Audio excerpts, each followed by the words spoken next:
Hey kids, Flexing Teacher Weber here. I hope you're doing great. We're going to wrap up all our work with math equations this week and we're going to be done with it. I want to review all the different kinds of equations we've done, give you a review assignment, and then I'm going to give you another little test on equations. On this review, if you look at the first four questions, these are all what I would classify as one-step equations, which means it takes one number operation to complete them. So I tried to pick some of the ones that maybe kids have had the most trouble with. So if you look at number one, we have 10 plus x equals negative 33. To solve this, you're going to do the opposite of what's beside the variable. Now, beside the variable is a positive 10. So the opposite of positive 10 is going to be to do minus 10. And you work down the page and do minus 10. Oh, I like using blue here. I'm going to erase that. Make that blue. We'll do minus 10. And if I do that on that side of the equal sign, I do it on the other side of the equal sign. Now let's see what's left. 10 minus 10 goes away, and I'm left with a plus x. I can just say that's x. On the other side of the equal sign, I have a negative combined with a negative. Negative 33, negative 10. So I add them, and it's going to be negative 43. And I'm done. So because I had an adding equation, I solved it by subtracting. Okay. Take a look at this one. This one's throwing a lot of people off.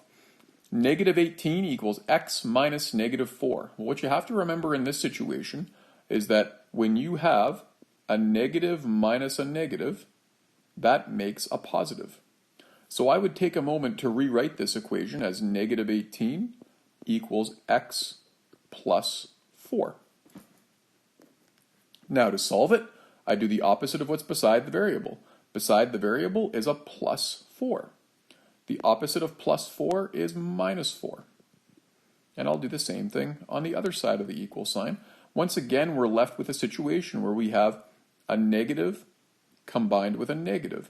That's going to make negative 22 equals 4 minus 4 goes away, and I'm left with x.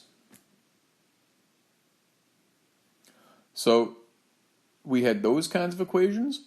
We also had equations that had multiplication in them. 3 multiplied by some number equals 135. The opposite of multiply by 3 is to divide by 3. I show that by making a fraction. 135 divided by 3. You might have trouble doing that. Well, let's remember some of the mental math strategies we used before. Think of two numbers you could break up 135 into that would easily divide by 3. Right away, I think of 120, because I know 12 will divide by 3, and I'll plus 15, because I know 15 will divide by 3. Both of these numbers divide by 3, and both of them add up to 135. 120 divided by 3 is 40, and 15 divided by 3 is 5, which means that's going to be 45.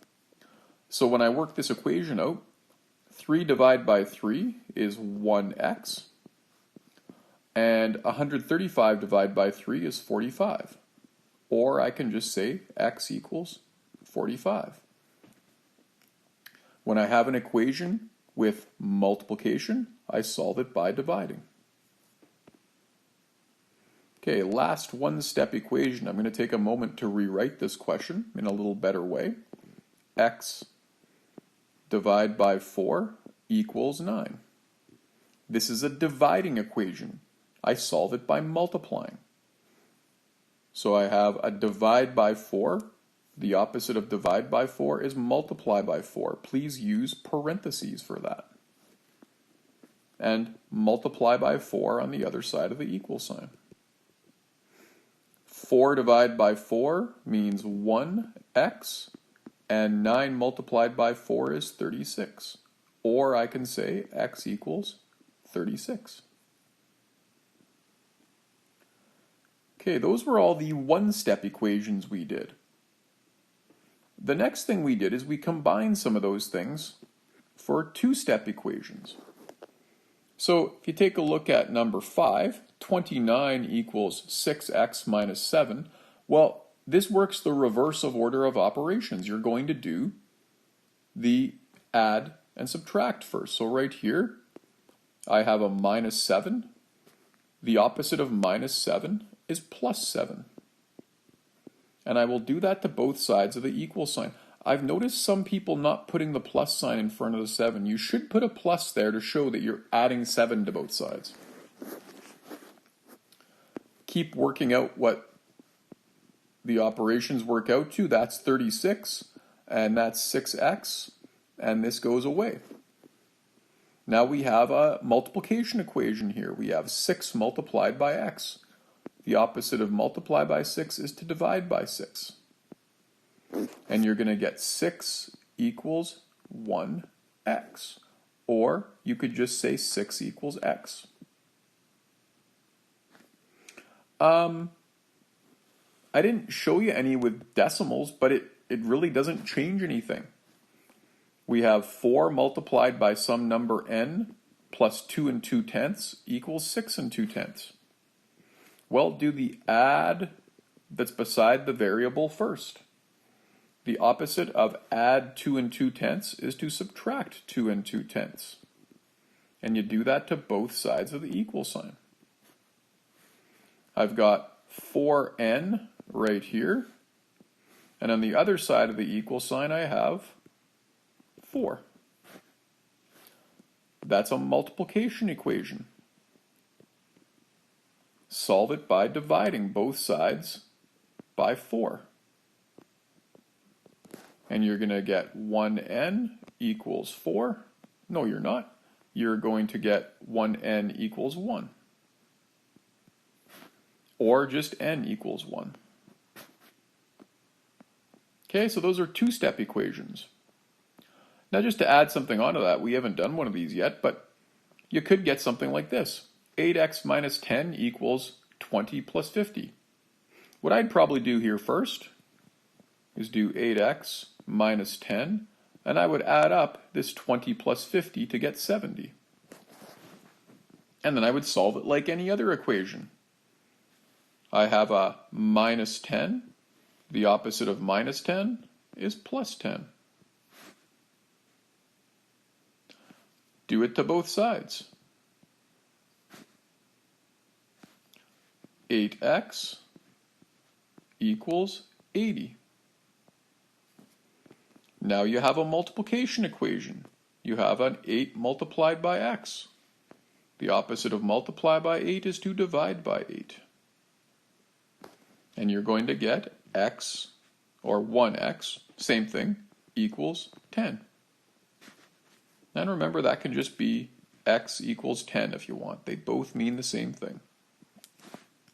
Okay, so sometimes you might have a little simplifying to do before you can solve the equation.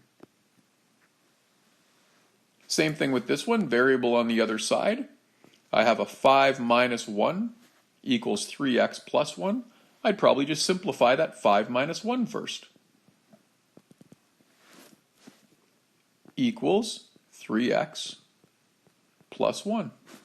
Now you have one of those two-step equations. Do minus 1 to both sides, and you're going to get 3 equals 3x. Now you have a 3 multiplied by a number. The opposite of multiply by 3 is to divide by 3. And you get 1 equals 1x. Or just 1 equals x. So those are all the kinds of equations you have to know for our next test. I'm going to give you a practice assignment. After that practice assignment, we'll correct that assignment, and then I'm going to be giving you your final equations test where you'll have some one-step equations and some two-step equations. Hope you're doing great. Have a great day. Flexing Teacher Weber, out.